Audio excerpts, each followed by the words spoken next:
현재 공장으로서의 존속 가치가 있다면 저건 딱 떨어지는 특혜라고 할 수 있습니다. 빌딩이 랜드마크로서 필요하다. 그 의견은 서로 공감하시는 건가요? 네네네. 종합 경기장도 그렇고 지금 대한방직 부지도 그렇고 해야 되는 거라면 결단을 해야죠. 그리고 가야 될 길이라면 시민들 동의도 얻고 또 일부 반대하시는 분들에 관해 지혜도 또 담아낼 수 있으면 담아내고 그래서 저런 건 지도자가 조금 반대가 있고 욕을 먹는다고 그래서 그냥 가만히 있는 것보다는 그래도 대다수의 의견과 전주시의 미래를 보면서 저는 일은 명쾌하니 그리고 속도감 있게 추진을 해야 된다고 생각합니다. 교수님, 저 이거 하나 물어볼게요. 만약에 전주시가 이제 가정입니다. 저 땅을 매입을 하면 다시 매입을 했다. 예. 그럼 150층 건물 질 수 있습니까? 전주시가?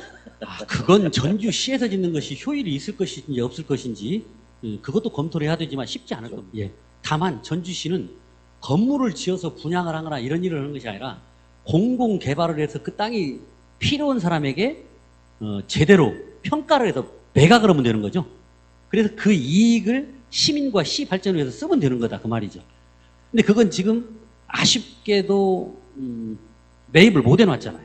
예, 교수님 말씀을 제가 정리하면 지금 현재 그 사업자가 그 사업을 빨리 추진하도록 하는 것이 전주시 발전에 도움이 된다고 하면 이제 그런 측면에서 사업자는 좀 아쉬움이 있을 것 같고요. 예. 근데 지금 현재 또 이제 이렇게 여러 번 만나보면 그걸 반대하는 측 이야기 들어보면 전부 다 특혜라는 거야. 예. 이게 이제 특혜라는 시비에 걸리면 지역사회는 지자체장들이 아무도 못 하더라고. 그러니까 이 행정이 지금 이제 의사결정을 4년 동안 안 하고 미루어진 부분 자체가 과연 정상적이냐 아니냐, 꼭 필요한 기간이냐.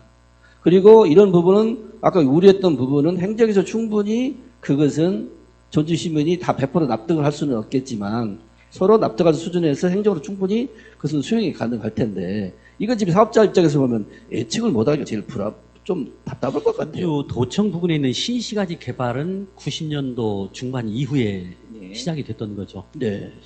그런데 그 신시가지 개발이 옳았느냐 글렀느냐는 차치하고 네. 저게 왜 빠졌느냐 그러면 그 당시에 저 대한방직의 직원들이 약 700명 정도가 있었고 네.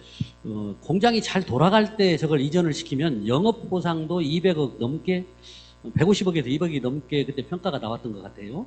그리고 2천억이 넘게 보상을 요구를 하니까 산정해보니까 1,500억 넘는 돈을 보상을 해야 되었대요.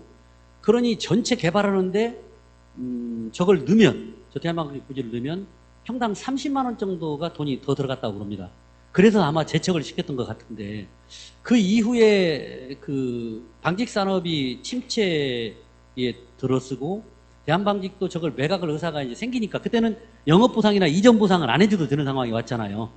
그래서 지금 저 부분을 검토가 되는 것이고 다만 제가 서두에도 말씀을 올렸던 것처럼 현재 공장으로서의 존속 가치가 있다면 저건 딱 떨어지는 특혜라고 할 수 있습니다. 네.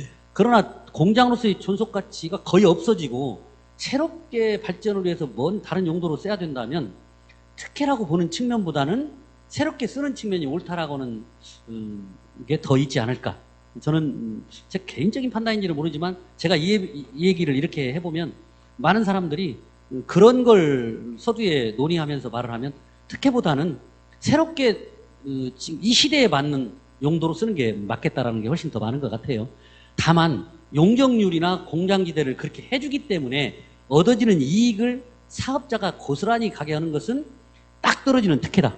그건 안 되고 법이 정하고 우리 사회에서도 또 전주시에서도 요구하는 시민들이 요구하는 공익적 기여 그리고 기부 이런 부분까지를 제대로 담보해내서 시행해낸다면 특혜 소리는 그렇게 많이 듣지는 않을 것 같다. 단순히 건물 하나 쓰는 게 아니고 그 470m 정도라고 저는 들었습니다. 그 최고층 쪽에 세계 뭐 몇 개 없는 아시아에 뭐 하나밖에 없는 이런 놀이시설 같은 것도 좀 만들고요. 아까 말씀하신 한옥마을에 1,000만이 온다.